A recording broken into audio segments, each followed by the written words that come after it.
नमस्कार दोस्तों, स्वागत है आपका हमारे YouTube चैनल फ्री एजुकेशन में। दोस्तों आज के इस वीडियो में हम भूगोल यानी कि ज्योग्राफी से रिलेटेड मोस्ट इंपोर्टेंट 25 क्वेश्चन को सॉल्व करने वाले हैं। ये 25 क्वेश्चन काफ़ी अच्छे लेवल के क्वेश्चन हैं, इंपॉर्टेंट क्वेश्चन हैं। हमने वही क्वेश्चन सेलेक्ट किए हैं जो आपके एग्जाम की दृष्टि से महत्वपूर्ण होते हैं और इन क्वेश्चन को हम बिल्कुल डिटेल में विथ एक्स्ट्रा फैक्ट के साथ में हल करेंगे। तो वीडियो को बिना स्किप किए लास्ट तक जरूर देखें। चलिए शुरू कर लेते हैं।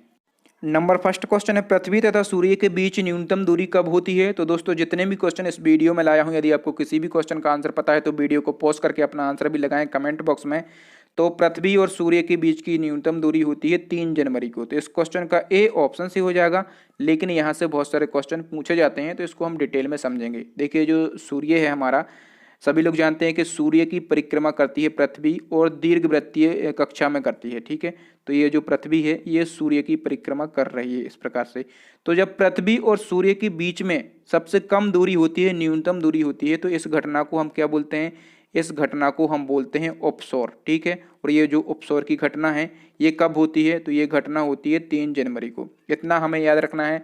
दूसरा क्वेश्चन पूछा जाता है कि उपसौर की घटना में जब पृथ्वी सूर्य के सबसे पास में होती है तो पृथ्वी और सूर्य के बीच की जो दूरी है वो कितनी होती है? तो वो दूरी होती है 14.7 करोड़ किलोमीटर। कितनी? 14.7 करोड़ किलोमीटर पृथ्वी और सूर्य के बीच में दूरी होती है।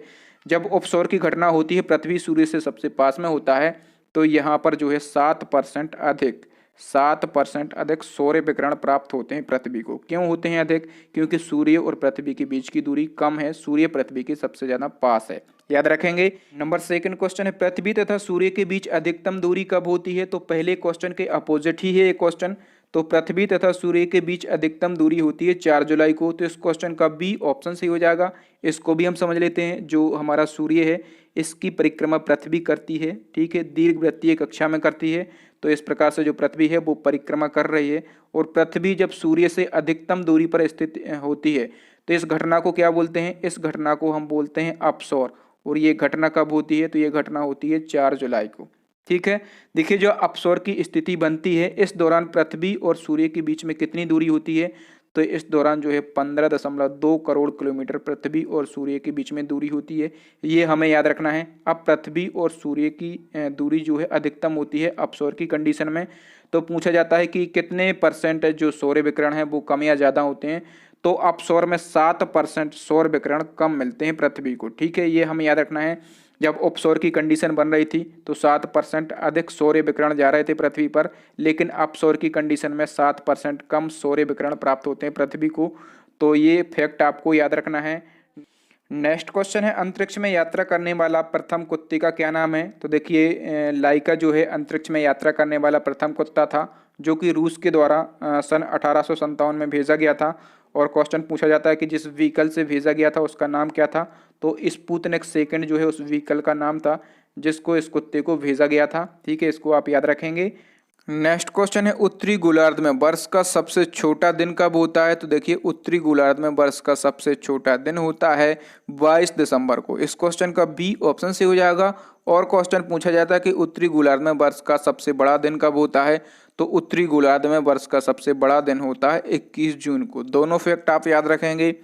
नेक्स्ट क्वेश्चन है, वायुमंडल में कितने प्रतिशत नाइट्रोजन है। तो अच्छा क्वेश्चन है। तो नाइट्रोजन की यदि हम उपस्थिति की बात करें तो 78% उपस्थित होता है वायुमंडल में। ए ऑप्शन से हो जाएगा। सबसे ज़्यादा क्या होता है? सबसे ज़्यादा वायुमंडल में होता है N2 यानी कि नाइट्रोजन। कितने परसेंट? 78%, ठीक है। दूसरे नंबर पर क्या होता है? तो O2 होता है यानी कि ऑक्सीजन। कितने परसेंट? 21%। फिर यदि हम बात करें कि तीसरे नंबर पे क्या होता है? आर्गन, ठीक है। आर्गन होता है तीसरे नंबर पे और कितने परसेंट होता है? तो 0.93% होता है, ठीक है। चौथे नंबर पे होता है CO2, ठीक है। CO2 यानी कि कार्बन डाइऑक्साइड चौथे नंबर पे होता है। इसका परसेंट क्या है? तो 0.03% होता है कार्बन डाइऑक्साइड। और पाँचवें नंबर पे एक और O3, ये भी हमें याद रखना है, ओजोन, ठीक है। ये भी होता है वायुमंडल में। कितना होता है? 0.0006% होता है ओजोन, ठीक है। तो ये टॉप 5 हैं, ये गैसें हैं वायुमंडल में होती हैं और इनका परसेंटेज हमेशा परीक्षा में पूछा जाता है, तो इनको आप याद रखेंगे। देख नंबर 6 क्वेश्चन है, यहाँ से भी बहुत ज़्यादा क्वेश्चन बनते हैं। वायुमंडल में सर्वाधिक मात्रा में कौन सी निष्क्रिय गैस होती है। तो वायुमंडल में सबसे अधिक मात्रा में आर्गन जो है ये पाई जाती है और आर्गन एक निष्क्रिय गैस है। और कितने परसेंट पाई जाती है मैं आपको बता चुका हूँ, 0.93% पाई जाती है वायुमंडल में। ठीक है। अब देखिए इसको निष्क्रिय गैस बोलते हैं, अक्रिय गैस बोलते हैं, दुर्लभ गैस बोलते हैं या फिर नोबेल गैस बोलते हैं, तो किसी भी नाम से पूछा जा सकता है। जो निष्क्रिय गैसें हैं ये मुख्यतः 6 होती हैं, तो इनकी संख्या आपको याद रखना है कौन कौन सी होती हैं। Argon, helium, neon, xenon, krypton और रेडॉन। ठीक है। इनमें से देखिए जो आर्गन है ये वायुमंडल में सबसे अधिक पाई जाती है, परसेंट कितना 0.93%। और देखिए जो इनमें से रेडॉन है ये वायुमंडल में नहीं पाई जाती। तो क्वेश्चन किस प्रकार से बनते हैं, निष्क्रिय गैसों की संख्या कितनी है, तो आपको याद रखना है 6 है। इनमें से कौन सी निष्क्रिय गैस है, तो 6 गैसों के आपको नाम याद रखना है। कौन सी निष्क्रिय गैस वायुमंडल में सबसे अधिक मात्रा में पाई जाती है, तो आर्गन पाई जाती है। कौन सी गैस वायुमंडल में उपस्थित नहीं होती, तो रेडॉन जो है ये वायुमंडल में उपस्थित नहीं होती। तो इस प्रकार से कुछ क्वेश्चन बनते हैं, तो सभी बातें आपको यहाँ से याद रखना है।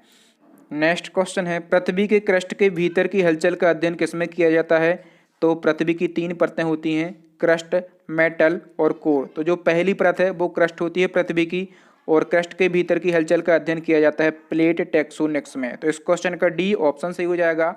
नेक्स्ट क्वेश्चन है, भारत के किस शहर ने पहली बार व्यावसायिक रूप से बिजली का उपयोग किया था, तो पहली बार व्यावसायिक रूप से बिजली का उपयोग किया था दार्जिलिंग ने। इस क्वेश्चन का डी ऑप्शन सही हो जाएगा। नेक्स्ट क्वेश्चन देख लेते हैं, नंबर 9 क्वेश्चन है, भारत की सबसे बेशकीमती चाय कहाँ उगाई जाती है, तो सबसे बेशकीमती चाय जो है ये दार्जिलिंग में उगाई जाती है, याद रखेंगे, बी ऑप्शन सही हो जाएगा। नेक्स्ट क्वेश्चन है, भारत का पहला भौगोलिक संकेत यानी कि जीआई टैग किस प्रोडक्ट को दिया गया था, तो पहला भौगोलिक संकेत यानी कि जीआई टैग दिया गया था दार्जिलिंग की चाय को। इस क्वेश्चन का बी ऑप्शन से हो जाएगा। दार्जिलिंग कहाँ पर है, पश्चिम बंगाल में है, और यहाँ की चाय बहुत ही ज़्यादा फेमस है, और इसको जो है सबसे पहले 2004-05 में जीआई टैग दिया गया था। कब, 2004-05 में जीआई टैग दिया गया था। और देखिए अब तक इंडिया में 300 से अधिक प्रोडक्ट को जीआई टैग दिया जा चुका है। मैंने कहा 300 से अधिक, हर साल कुछ प्रोडक्ट को जीआई टैग मिलता है, तो ये आज की कंडीशन है। नेक्स्ट क्वेश्चन है, सौर मंडल का पृथ्वी केंद्रित मॉडल किसने प्रतिपादित किया था, तो पृथ्वी केंद्रित मॉडल ये टॉलमी ने प्रतिपादित किया था। बी ऑप्शन से हो जाएगा। टॉलमी ने इस मॉडल के अनुसार बताया था कि जो पृथ्वी है ये संपूर्ण ब्रह्मांड के केंद्र में स्थित है। ठीक है, पृथ्वी संपूर्ण ब्रह्मांड के केंद्र में स्थित है, और सभी ग्रह व अन्य पिंड पृथ्वी की परिक्रमा करते हैं, जबकि ऐसा नहीं है। लेकिन क्वेश्चन पूछा जाता है पृथ्वी केंद्रित मॉडल किसने दिया था, तो टॉलमी ने दिया था, ये हमें याद रखना है। नेक्स्ट क्वेश्चन देख लेते हैं, नंबर 12 क्वेश्चन है, ये इंपॉर्टेंट है। हीलियोसेंट्रिज्म मॉडल किसने दिया था, तो हीलियोसेंट्रिज्म मॉडल ये दिया था कोपरनिकस ने। तो इस क्वेश्चन का ए ऑप्शन सही हो जाएगा। हीलियोसेंट्रिज्म मॉडल, या फिर इसको बोलते हैं सूर्य केंद्रित सिद्धांत। ठीक है, और इसी में कोपरनिकस ने सबसे पहले बताया था कि जो सूर्य है ये संपूर्ण सौरमंडल के केंद्र में स्थित है, और संपूर्ण ग्रह सूर्य की परिक्रमा करते हैं। ठीक है, जो कि बिल्कुल सही है, और इसीलिए कोपरनिकस को सौर मंडल का खोजकर्ता कहा जाता है। तो याद रखना है, हीलियोसेंट्रिज्म मॉडल या सूर्य केंद्रित सिद्धांत किसने दिया था, कोपरनिकस ने दिया था, और कोपरनिकस को ही सौर मंडल का खोजकर्ता यानी कि फादर कहा जाता है। नेक्स्ट क्वेश्चन है, भारत के किस राज्य में फुलहर झील स्थित है, इंपोर्टेंट झील है, तो ये जो फुलहर झील है ये उत्तर प्रदेश में स्थित है। ठीक है, उत्तर प्रदेश के पीलीभीत जिले में स्थित है, और इसको गोमती ताल के नाम से भी जाना जाता है। देखिए जो गोमती नदी है वो इसी झील से निकलती है। ठीक है, इसको आप याद रखेंगे। और उत्तर प्रदेश की राजधानी क्या है, लखनऊ, और क्वेश्चन पूछा जाता है कि लखनऊ किस नदी के किनारे बसा है, तो लखनऊ जो है ये गोमती नदी के किनारे बसा है। इतनी बातें याद रखेंगे। नेक्स्ट क्वेश्चन देख लेते हैं, मंदाकिनी यानी कि गैलेक्सी की आकृति है, कैसी है गैलेक्सी की आकृति, तो सर्पिलाकार है। बी ऑप्शन से हो जाएगा। मंदाकिनी यानी कि गैलेक्सी क्या होता है, तो ये असंख्य तारों का समूह होता है। ठीक है, और क्वेश्चन पूछा जाता है कि मंदाकिनी यानी कि गैलेक्सी को सबसे पहले किसने देखा था, तो गैलेक्सी को सबसे पहले देखा था गैलीलियो ने। ठीक है, ये आप याद रखेंगे। नेक्स्ट क्वेश्चन देख लेते हैं, नंबर 15 क्वेश्चन है, देश का पहला डायनासोर पार्क कहाँ पर खोला गया, तो देश का पहला डायनासोर पार्क खोला गया था गुजरात के महिपाल जिले में। कहाँ पर, गुजरात के महिपाल जिले में। ए ऑप्शन सही है।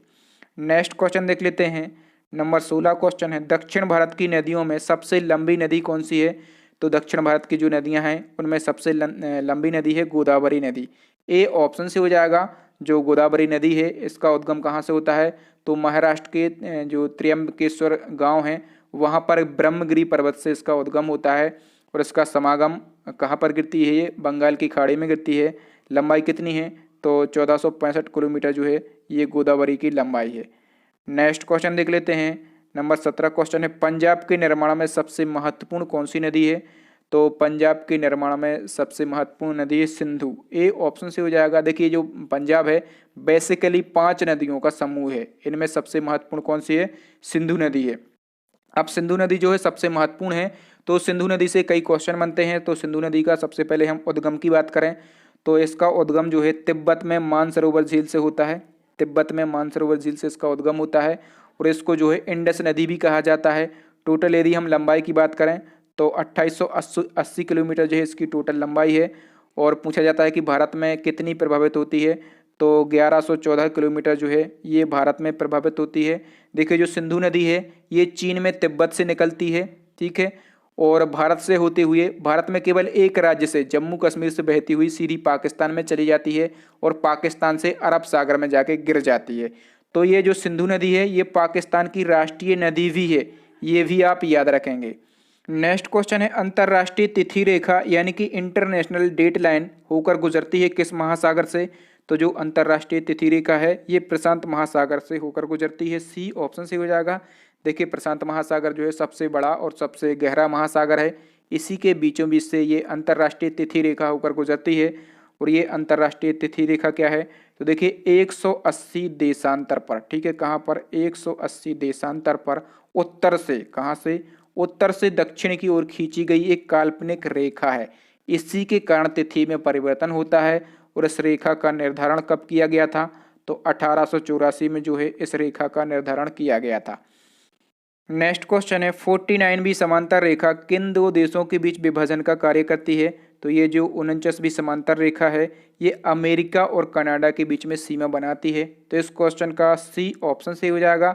देखिए ये 49वीं समांतर रेखा विश्व की सबसे शांत सीमा रेखा कहलाती है, ठीक है, विश्व की सबसे शांत सीमा रेखा कहलाती है, जो कि अमेरिका और कनाडा के बीच में सीमा बनाती है, याद रखेंगे। नेक्स्ट क्वेश्चन देख लेते हैं। नंबर 20 क्वेश्चन है, उत्तरी कोरिया और दक्षिणी कोरिया के मध्य सीमा बनाती है कौन सी रेखा, तो जो 38वीं समांतर रेखा है ये उत्तरी कोरिया और दक्षिणी कोरिया के बीच में सीमा बनाती है। ए ऑप्शन से हो जाएगा। बी पे लिखा है हिडन वर्ग रेखा, तो जो हिडन वर्ग रेखा है ये जर्मनी और पोलैंड के बीच में सीमा बनाती है। जो मैगिनाट रेखा है ये जर्मनी और फ्रांस के बीच में सीमा बनाती है। और जो यहाँ पर लिखा है मैन रहीम रेखा, ठीक है, तो जो मैन रहीम रेखा है ये फिनलैंड और रूस के बीच में सीमा बनाती है, ठीक है। तो ये 4 रेखाएं हैं, चारों को आप याद रखेंगे। नेक्स्ट क्वेश्चन है, क्षोभ मंडल यानी कि ट्रोपोस्फियर की मोटाई कब बढ़ जाती है, तो क्षोभ मंडल की मोटाई बढ़ जाती है गर्मियों में। इस क्वेश्चन का ए ऑप्शन सही हो जाएगा। वायुमंडल के सबसे निचले भाग को क्षोभ मंडल या फिर परिवर्तन मंडल कहते हैं। और धरातल से इसकी ऊंचाई कितनी है, तो धरातल से इसकी जो ऊंचाई है वो है 18 किलोमीटर, ठीक है। और जो ऋतु संबंधी या फिर मौसम संबंधी घटनाएं होती हैं वो क्षोभ मंडल में ही होती हैं, याद रखेंगे।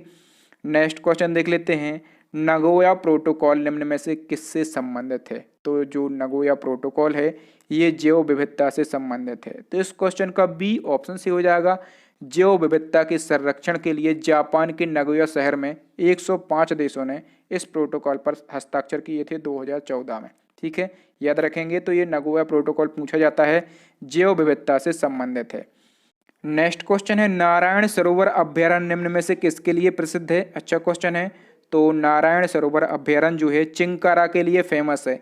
बी ऑप्शन सही हो जाएगा। चिंकारा क्या है, तो हिरण की एक प्रजाति है और इसी के लिए जो है नारायण सरोवर अभ्यारण्य फेमस है। अब ये है कहाँ पर स्थित, तो गुजरात के कच्छ में ये नारायण सरोवर अभ्यारण्य स्थित है। नेक्स्ट क्वेश्चन है, पारिस्थितिकी स्थायी अर्थव्यवस्था है यानी कि इकोलॉजी इज परमानेंट इकोनॉमी, यह नारा निम्न में से किससे संबंधित है। तो ये जो क्वेश्चन है प्रीवियस रेलवे एग्जाम में पूछा गया था। तो जो ये नारा है ये चिपकू आंदोलन से संबंधित है। तो इस क्वेश्चन का ए ऑप्शन से हो जाएगा। चिपकू आंदोलन पेड़ों को बचाने के लिए शुरू किया गया था और उत्तराखंड के चमोली जिले में शुरू किया गया था। कब शुरू किया गया था, तो 1973 में शुरू किया गया था। चिपकू आंदोलन के प्रणेता पूछे जाते हैं तो सुंदरलाल बहुगुणा जो हैं चिपकू आंदोलन के प्रणेता थे। नेक्स्ट क्वेश्चन देख लेते हैं। नंबर 25 क्वेश्चन है, अंडमान एवं निकोबार द्वीप समूह की सबसे ऊंची चोटी कौन सी है। तो अंडमान निकोबार द्वीप समूह की सबसे ऊंची चोटी है सैंडल पीक चोटी। इस क्वेश्चन का सी ऑप्शन से हो जाएगा। यहीं पर जो है सैंडल पीक नेशनल पार्क भी है, कहाँ पर, अंडमान निकोबार में, ठीक है। तो सबसे ऊंची चोटी भी है सैंडल पीक और सैंडल पीक नेशनल पार्क भी है। अब ये अंडमान निकोबार में है, तो अंडमान निकोबार की राजधानी क्या है, पोर्ट ब्लेयर, इसको आप याद रखेंगे। तो दोस्तों आज के लिए इतना ही। अब नेक्स्ट एंड लास्ट क्वेश्चन है आपके लिए, चैलेंजिंग क्वेश्चन है जो कि हम पूछते हैं हमारे प्रीवियस वीडियो से। ग्रीनविच किस देश में स्थित एक शहर है? आपके लिए 4 ऑप्शन भी दिए गए हैं, यदि आप चाहें तो ग्रीनविच के बारे में डिटेल भी लिख सकते हैं। थैंक यू दोस्तों, वीडियो देखने के लिए बहुत बहुत धन्यवाद। यदि आपको हमारा वीडियो अच्छा लगा हो तो प्लीज़ वीडियो को लाइक करके हमें मोटिवेट करें। अपने स्टडी रिलेटेड व्हाट्सअप ग्रुप में इस वीडियो को शेयर करें। शेयर करने में कोई कंजूसी ना रखें, क्योंकि वीडियो बनाने में बहुत ही ज़्यादा मेहनत लगती है। और हमारे चैनल को सब्सक्राइब करने के साथ साथ बेल आइकन जरूर दबाएं, ताकि इसी प्रकार के लेटेस्ट वीडियो का अपडेशन सबसे पहले आपको मिल सके। और इसी प्रकार के इम्पोर्टेंट वीडियो हम बनाते रहते हैं, ठीक है। सब्जेक्ट वाइज भी बनाते हैं और इम्पोर्टेंट क्वेश्चन की सीरीज भी चलाते हैं। तो यदि आप चाहें तो हमारे पुराने वीडियो भी देख सकते हैं प्लेलिस्ट को विजिट करके। तो प्लेलिस्ट की लिंक आपको यहाँ पर आई बटन में मिलेगी, नीचे डिस्क्रिप्शन में मिलेगी, या फिर अभी आपको स्क्रीन पर 3 महत्वपूर्ण वीडियो दिख रहे होंगे, उनको देख लें। थैंक यू दोस्तों, मिलते हैं अगले वीडियो में, तब तक के लिए जय हिंद, जय भारत, वंदे मातरम।